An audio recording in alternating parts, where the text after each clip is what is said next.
Welcome to the Next Level Facebook Ads Podcast with Phil Graham. We help you master Facebook ads and give you an unfair advantage over your competition. Are you ready? Let's go. Hey, everybody, I'm glad you're here. Welcome to the Next Level Facebook Ads Podcast, episode 301. I'm Phil Graham. Today, I'm going to be sharing 5 Super Bowl ad strategies from yesterday's game that you should be using with your Facebook ads. And yes, they can even be used on very small budgets, but still be extremely effective. So I'm recording this on Monday, February 13th, 2023, the day after the Super Bowl. I hope you guys all had a great weekend, and I assume that most of you watched the Super Bowl because most of the world does. And for me, obviously the Seahawks were not in it. That's our team. So I just wanted to see a close game, and that's exactly what we got. That was an exciting game, crazy finish, and congrats to the Kansas City Chiefs for winning the Super Bowl. But as much as I love football and I love watching it for the game, I also, like many people, love watching it for the ads, the commercials. I'll tell you what, everybody hates ads, don't they? But they don't hate Super Bowl ads. Why is that? It's because they're good.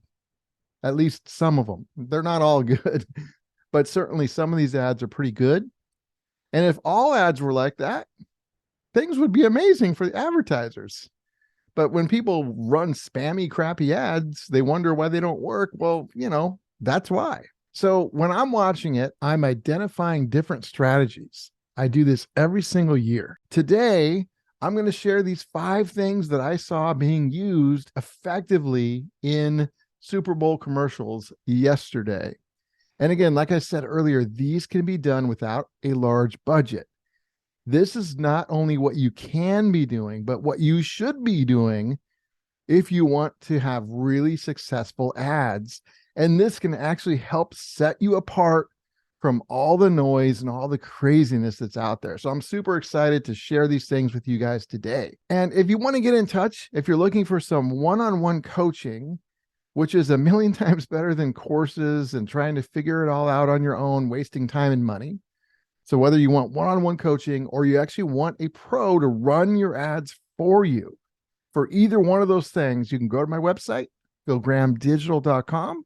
That's philgrahamdigital.com. Or you can DM me on Instagram at philgrahamdigital. I would love to connect with you. We'll do a short Zoom call and go from there. So with that being said, I want to jump into the content and keep this very short, sweet, full of value, and actionable for you guys.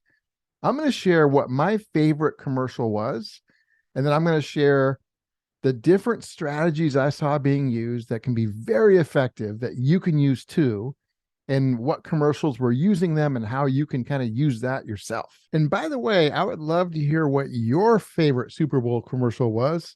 Feel free to DM me on Instagram at philgrahamdigital and let me know. I'd love to hear it. Number 1, I'm going to start off with my favorite commercial. Now, little disclaimer here. If I don't mention your favorite commercial at all on the show, I'm sorry. Everybody's got different opinions and stuff like that. So I'm just going to share what I thought was my favorite. And this actually was also, I guess, USA Today had a big poll, and this was the number 1 in their poll. But I promise you, this was my favorite before I saw that. So my favorite commercial was The Farmer's Dog. So The Farmer's Dog was what I thought was an amazing emotional commercial. And if you haven't seen it, you can go Google it and you'll be able to watch it. But The Farmer's Dog, here's the thing. They didn't even show dog food. They did not show dog food, and it's a dog food company. How crazy is that? Yet, their story was so amazing, it got you to want to find out more about the company. And I'm telling you, it's going to sell them a lot more dog food than if they would have just came on there and said, hey, we've got this amazing dog food that's good for your dog and helps your dog live longer, and we'll give you a coupon for whatever off. No, what they did is going to work so much better. It was just, if you haven't seen it, make sure you guys go watch it. But the key elements of that ad that made it work were 2 things. Number 1, it was emotional, as you kind of saw it. Like it was really cool. And then number 2, it was also relatable. If anybody's had a dog, And even if you haven't had a dog, if you've had another type of pet like a cat or something else, you can relate to it. And it was just so good. So that was by far, hands down, my favorite Super Bowl ad commercial from yesterday. I really liked it. Another one that was in the emotional category, and I don't mean like, like this one had emotion in it in a little bit of a different way, but it was Bass Pro Shops. Now, I'm not sure if this was a national one that went out to everybody or if it was regional, because I don't know if they have Bass Pro Shops everywhere. But essentially, Bass Pro Shops, I think, is like a fishing and outdoor type of store. And they didn't sit there and just show fishing gear. You know what they showed? They showed families camping, fathers and sons or mothers and sons fishing together, good family times together. And that's what really brought it all together. And that's the emotional part, that it tugs on your emotions and it makes you feel something. There was some other commercials that did that too. I just wanted to pick a couple, including my favorite one, the farmer's dog. But, using emotion and stories in your ads is so freaking effective. It's ridiculous. And again, you don't even have to show your product and you can be effective doing that. Now, obviously, in most advertisers' situations, it's going to be smart to show your product too. But here's the thing, you can do both. You can be emotional, tell a good story, or show a good story and show your product. And it doesn't have to be you on video. So there's lots of options. Strategy number one is using emotion and relatability in your ads. It is extremely effective. And there was quite a few ads yesterday that did that during the Super Bowl. Just in general too, I see a lot of ads from like Apple and Nike that do that as well. They don't sit there and talk about the features and benefits of their products. Their ads are based off of things that are emotional and inspiring and make you feel something. So I want you to think about your ads that you do. Do you make people really feel something in your ads?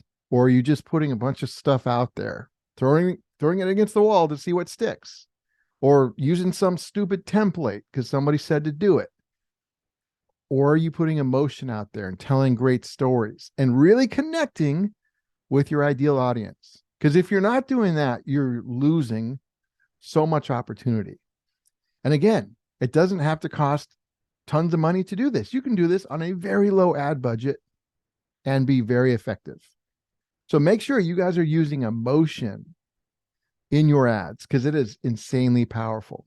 So that's strategy number one. Number two is differentiation, being different. Now, this is like, these are all important because very few ads that I see use emotion.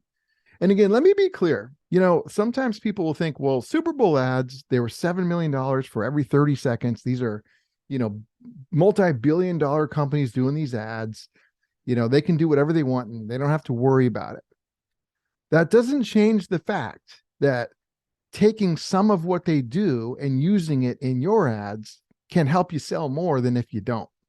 So please don't get that twisted. Don't get that mixed up because these are extremely effective. And also, I'm not saying go copy what somebody does. I'm saying you can use that strategy and pair it with what your product or service is. And so you can still have a call to action if you're doing that other stuff too. It's a win-win. Okay, so like I said, next is the differentiation, how to be different. This is another big issue people have. So many times I'll see ads that look like all the other ads that are out there. And that's because people are just kind of conditioned to do more of what they see. And being different is a huge advantage. I mean, it's a game changer. And so no matter who you are and what you do, no matter what kind of company you are or entrepreneur, there's something different about you personally, as well as your company and your brand. And you have to figure out not only what that difference is, but how do you communicate that effectively in an ad? And also, how can you package that to be different than how other ads look? Whether it's a technique of some kind or a different way of delivering the value, you've got to have some differentiation. So yesterday, some ads that I saw that were a little bit different or a lot different One of them was very early on. It was from a video game that had a QR code, and I scanned it and it went to the CEO's Twitter page, which was interesting. And then you could like enter a drawing for a free something. And there was a couple other ads, not tons, but there was some other ads that also had QR codes. Yet a lot of the ads did not. So if you're, using QR codes on the Super Bowl and many others are not, that alone can stand out. Another one was like what I call a pattern interrupt difference. Skechers did this with their shoes. They had Snoop Dogg and Martha Stewart in the commercial and kind of talking to each other. Most people don't really think of Martha Stewart and Snoop Dogg really like talking, like that's a little bit different. That's a pattern interrupt. It certainly is something people are going to remember. It's funny and it's different. The thing that I think was most effective, though, by far with differentiation was from a streaming company called, I think it's Tubi, Tubi. So it actually looked like somebody was taking over your remote control and changing the channel. They brought up this streaming menu with the background of the Super Bowl announcers. And in fact, it went viral online. People were like, I thought somebody like took control of my remote. I didn't know what was going on. That was amazing. That really was interesting and got a lot of attention. That's very different. I've never seen that done before in a Super Bowl commercial. That was genius. And so what I want you to do is think about what can you do that's different than what people see out there. It doesn't have to be anything like so significant like the things that were done on the Super Bowl, but it could be what you say or how you say it or where you're saying it. I'll share one thing I did once, which was really cool. So I did a video once, and I actually purposely did the video upside down. So the ad actually had an upside down video. That's pretty different. When's the last time you saw that? That almost never happens. I've never even seen it other than mine. That's very, very different. Now, it made sense too, though. It wasn't just random.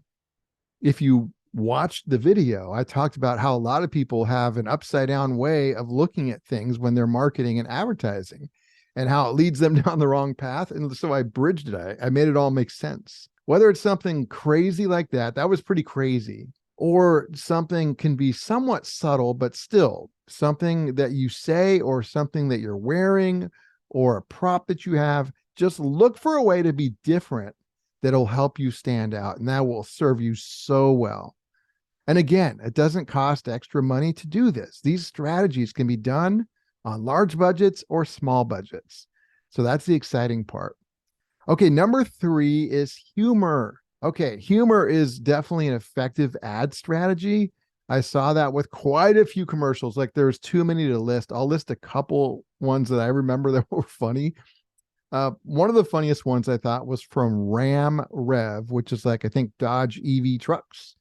And they were talking about premature electrification or something. Anyway, it had innuendos. It was actually really funny. That was humorous. You also had like the Pringles ad where I've never had this happen, but apparently a lot of people have gotten their hand kind of stuck in the Pringles can as they're reaching down towards the bottom for the chips. And they showed that happening in a lot of different settings and stuff. And that was hilarious. That was funny. So using humor in your ads can also be effective. Now there is a place for humor and there's a place for not. Like you could test an ad that has humor and then test another one that's more emotional and has a story aspect to it. They both could be really good, but you never know for your situation which one might work better. So it's good to test all of these things. And sometimes you can have all of these strategies together in a video, which is insane. Like that's really cool. But just kind of keep that in mind. But using humor can be really effective. So make sure that you guys are thinking about how you can make something humorous in the ad. And by the way, we're talking a lot about video ads. This also goes for like what you might say in the text above the video, your ad copy, and also your headline. So kind of keep that in mind. Okay, number 4, borrowed credibility. So Michelob did this with Netflix, and then also GM did this with Netflix. So there were ads where both of those brands were in the same ad. It's almost like they borrowed credibility from each other. Now you might think, well, how in the world could I use this? You can use it in a sneaky but effective way. And how you use it is going to vary wildly based off of the kind of business you have and a lot of different factors. But I mean, it could be as simple as, let's say you're showing a product of some kind.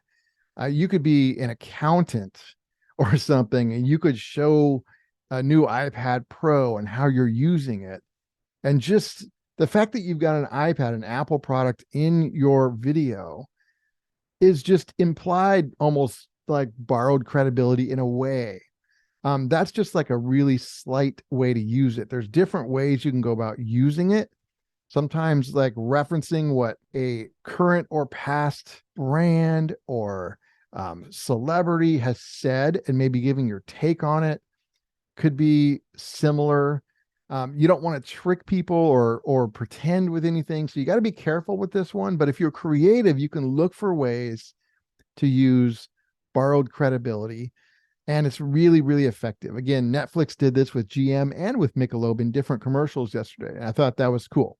Be careful with this one, though. Like I said, you don't want to trick anybody. You don't want to mislead anybody. But if you're smart about it, using borrowed credibility in your ads can be really effective. And you wouldn't use it in every ad. You would just every once in a while do that and see how that does. And then last but not least, and then we're going to talk about tying all these together, but last but not least, of course, education and value. One of my favorite commercials for this was the Google Pixel phone, even though I'm an iPhone guy, but I still really liked that Google Pixel phone ad because number one, this is one of the ads that had a lot of different elements. It was emotional, it was funny, and it showed the benefits of the phone and had a lot of value to it. Like it had all of those things. It checked all the boxes. That was a really good ad. They were focusing on the magic eraser in their phone. And they did that by showing like really cool family moments and special times by showing images. And then sometimes there was like something weird or funny in the background of the picture, and they showed you how you could erase it, and that was funny. But they also showed like really important moments in life that were emotional too. And they did all that while showing the benefits of the magic erase feature on their phone and showing the value that that brings to somebody that has it. I thought that was really cool. Again, that had everything in there. And that was a great example of an ad that can check a lot of those boxes. And it was very cool. Another one I liked was the Disney 100.